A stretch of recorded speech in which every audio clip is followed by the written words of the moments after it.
बार देखा होगा कि कुछ लोग ऐसे होते हैं जो बिना सोचे समझे ही कुछ भी बोल देते हैं। वो ये नहीं सोचते कि मेरे उन शब्दों का सामने वाले पर क्या असर पड़ेगा, क्या प्रभाव पड़ेगा, या जो मैं बोल रहा हूँ क्या वो सही बोल रहा हूँ। तो दोस्तों, आज का हमारा यही टॉपिक है। मैं Dimple, motivational speaker, YouTube creator, एक क्यूट बेबी की मम्मी, एक हैंडसम हस्बैंड की वाइफ, आप सभी का स्वागत करती हूँ अपने यूट्यूब चैनल डिम्पल मोटिवेशन पर। तो ज़्यादा टाइम वेस्ट ना करते हुए स्टार्ट करते हैं आज की स्टोरी को। दोस्तों, एक दिव्यांग था जो दृष्टिहीन था, वो देख नहीं सकता था। वो उसकी आदत थी कि वो जब भी घर से कहीं बाहर जाता था तो अपने हाथ में एक लालटेन लेकर जाता था, एक लैंप लेकर जाता था।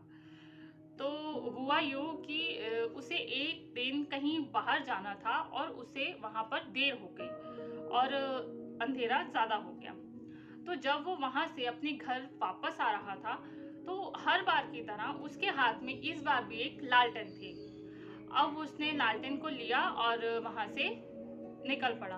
अब वो चलते चलते जब रास्ते में आगे बढ़ रहा था तो हुआ यूं कि कुछ लड़कों का ग्रुप, कुछ लड़कों की टोली भी वहां से कहीं जा रही थी। दो चार लड़के थे। तो जब उन लड़कों ने देखा कि एक अंधा, और वो भी लालटेन लेकर अंधेरे में कहीं जा रहा है, तो वो ये देखकर उसका बहुत मजाक उड़ाने लगे, उस पर बहुत हंसने लगे। और हंसते हंसते उन्होंने बोला कि ये देखो, एक अंधा लालटेन लेकर जा रहा है। भला एक अंधे को लालटेन का क्या काम, उसे तो पहले ही नहीं दिखता है, तो लालटेन ले जाने का क्या फायदा। अब जब उन लड़कों की बात उस अंधे ने, उस दृष्टिहीन ने, उस दिव्यांग ने सुनी, तो उसने बोला कि हाँ भाई, तुम बिल्कुल ठीक कह रहे हो। मतलब मुझ अंधे को इस लालटेन से क्या काम, मेरी जिंदगी में तो वैसे भी अंधेरा ही अंधेरा है, चाहे दिन हो चाहे रात हो, दोनों एक समान है। लेकिन भाई, मैं अंधा हूँ, मुझे तो अंधेरे में चलने की आदत है। लेकिन आप जैसे लोग जो देख सकते हैं और उन्हें अंधेरे में मुझ जैसा अंधा ना दिखे और कहीं वो मुझसे टकरा जाए और मैं गिर जाऊं, तो मुझे नुकसान हो सकता है। तो इसलिए मैं इस अंधेरे में लालटेन लेकर चलता हूँ, ताकि आप जैसे लोग जो देख सकते हैं और अंधेरे में ना देख पाए, तो मुझ जैसों के साथ कुछ गलत हो सकता है। इसलिए ये लालटेन मैं आप जैसे लोगों के लिए लेकर चलता हूँ। और दोस्तों, उसकी बात सुनकर जो लड़के थे वो एकदम चुप हो गए। उन्हें अपने कहे पर पछतावा हुआ। वो अपने शब्दों पर सोचने लगे कि हमने जाने अनजाने में उसे क्या कह दिया है।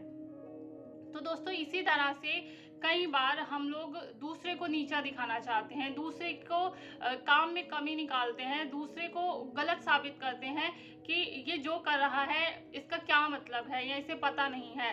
लेकिन हम जो भी कभी दूसरे को बोलते हैं, दूसरों को बोलते हैं, बहुत सोच समझ के बोलें। हम देखें कि एकदम से कुछ भी बोल देना सही नहीं है, उसका प्रभाव सामने वाले पर क्या पड़ रहा है और उस बात का हमारे जीवन पर भी क्या प्रभाव है, ये हम थोड़ा सा सोच लें तो बहुत ही अच्छा रहेगा। दोस्तों, ये थी मेरी आज की स्टोरी। कैसी लगी मुझे ज़रूर बताइएगा। मेरे चैनल को सब्सक्राइब कीजिएगा, लाइक शेयर कमेंट ज़रूर कीजिएगा। मैं इसी तरह से आपके लिए मोटिवेशन स्टोरीज छोटी छोटी लाती रहूँगी। थैंक यू दोस्तों।